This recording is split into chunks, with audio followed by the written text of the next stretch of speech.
Hi there, it's Nicole for Lawn Fawn, and today I have a cute little three-dimensional project featuring the new tote bag die paired with the perfectly plaid pattern papers. I'm going to use the 6x6 pattern papers.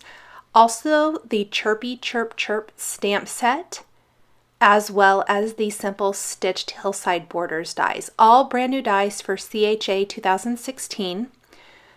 This is a sneak peek video, so lots of new product here. I'm going to stamp the chick and the eggshells on some smooth white cardstock using Memento Tuxedo black ink, and then color in these images with some Copic markers. The colors I am using are shown across the bottom of the screen.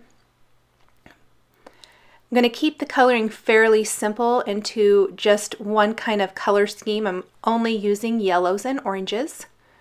So the chick is going to be yellow with a little Y11 as my base, Y08 as the mid-tone color, and Y19 as my darkest color. I'm going to make sure and do really good blending after each addition of each shade of color. Here's my darkest color. I'm going to go back in with that after I'd already added my mid-tone color. I did oversaturate my paper just a little bit. I probably should have given it a little bit more time. That Y11 has a lot of colorless blender in it. However, since I am going to be fussy cutting these images and not die cutting them with the coordinating dies, I was able to cut off any of that area that bled outside of the stamped line. I'm going to use a little R00 for the cheeks on the chick, and then move on to the beak and the feet, which are colored with YR04 and YR09. For the eggshells, I am using a base color of YR02. My mid-tone color is going to be then that YR04, and my darkest color is YR09. Again, I'm going to gradually build that color up, leaving the center kind of area of each eggshell lighter than the rest for some nice highlight. Doing good blending after each addition of the color or shade. Here's my darkest color. I go over that a little bit with my mid-tone now, and again I can go back with my lightest color and blend that out.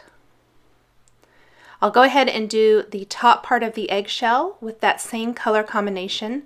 I wanted to pick some colors that would coordinate nicely with the plaid paper that I'm using, but still show up and pop out. I considered several different color options and I settled on the orange. I really liked these orange colors with the plaid of the pattern paper I'm using. If I had chosen one of the different plaids, I might have chosen different colors for the eggshell. Go ahead and finish this up. And then I'm going to take a white gel pen and add some decorative detail to the eggshell with polka dots. And I think this really just makes those eggshells pop and adds a ton of interest. So I'm just hand drawing my design on these eggshells. Again, I didn't mind doing this before I cut them out, since I'm not die cutting the images, but rather fussy cutting them. I'll do that on the other part of the eggshell as well. And once I add this to the tote bag, I think it makes such a huge difference to have a decorative egg. I think a plaid design would be cute as well. I'm going to go ahead and fussy cut those and set those aside and die cut the two parts I'm going to need for the tote bag.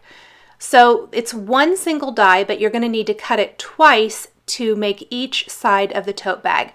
I grabbed both coordinating pieces of 6x6 perfectly plaid, that's a tongue twister, paper from the 6x6 paper pad.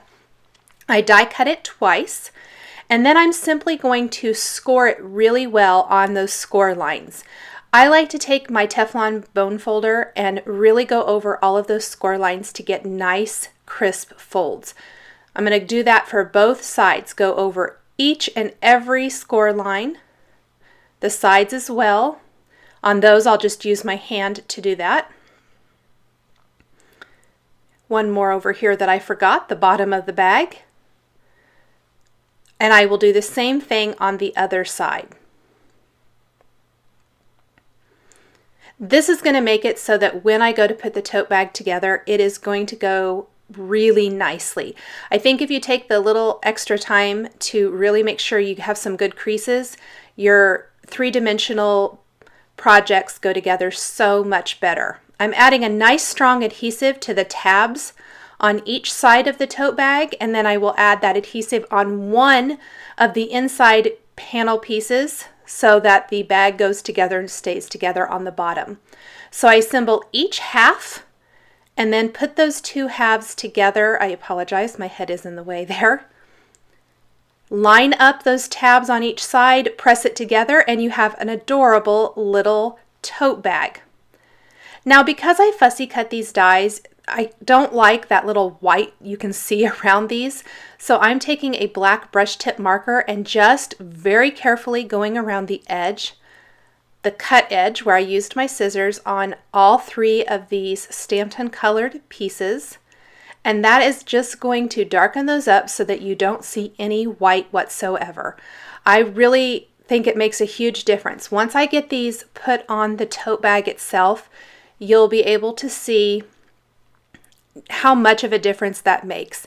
When you can see that little bit of white edge or the core part of the paper, I don't think it looks as nice as when you take a black pen and cover that up. It's a little bit of extra work, but definitely worth it. Now, out of some scrap green cardstock from Simon Says Stamp, this is the green apple cardstock, I'm going to take one of the new simple stitched hillside borders from Lawn Fawn and cut a border. On this border, I am going to stamp my greeting. So first I'm going to go ahead and take my powder tool bag and rub it all over the surface of this border. I'm going to be doing some embossing, and that's going to help keep the embossing powder from migrating anywhere else and only stick to my stamped image. Originally, I thought I would place that straight, but then I got to thinking it would be cute curved along the edge of the grassy border, so I curved it there, and then I'll stamp the chirpy chirp chirp right along that curved edge. And I think that makes a huge difference. It would have looked a lot different if I had stamped that straight across. I'll go ahead and sprinkle on my white embossing powder so I can see where I've already been. Then I'm going to take the additional greetings that read translation, Happy Easter. There's also several other phrases that you can put there, so it'll work for lots of things like a new baby card, a thank you card, or just a hi.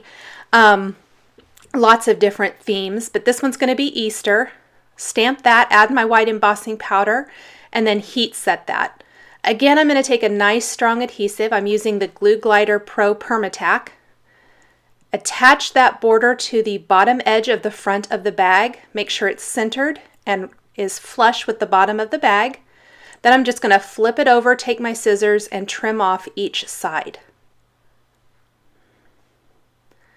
Next, I am ready to attach my cute little chick and eggs. I'm going to use some glue dots. I like these glue dots because they are a nice, strong adhesive again with dimensional projects, especially with any project, but especially I think these dimensional projects that might take a little bit more abuse than a card.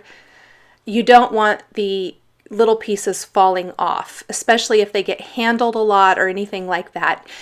Of course, it's paper, and so that can happen, but I always try to use the strongest adhesive I can.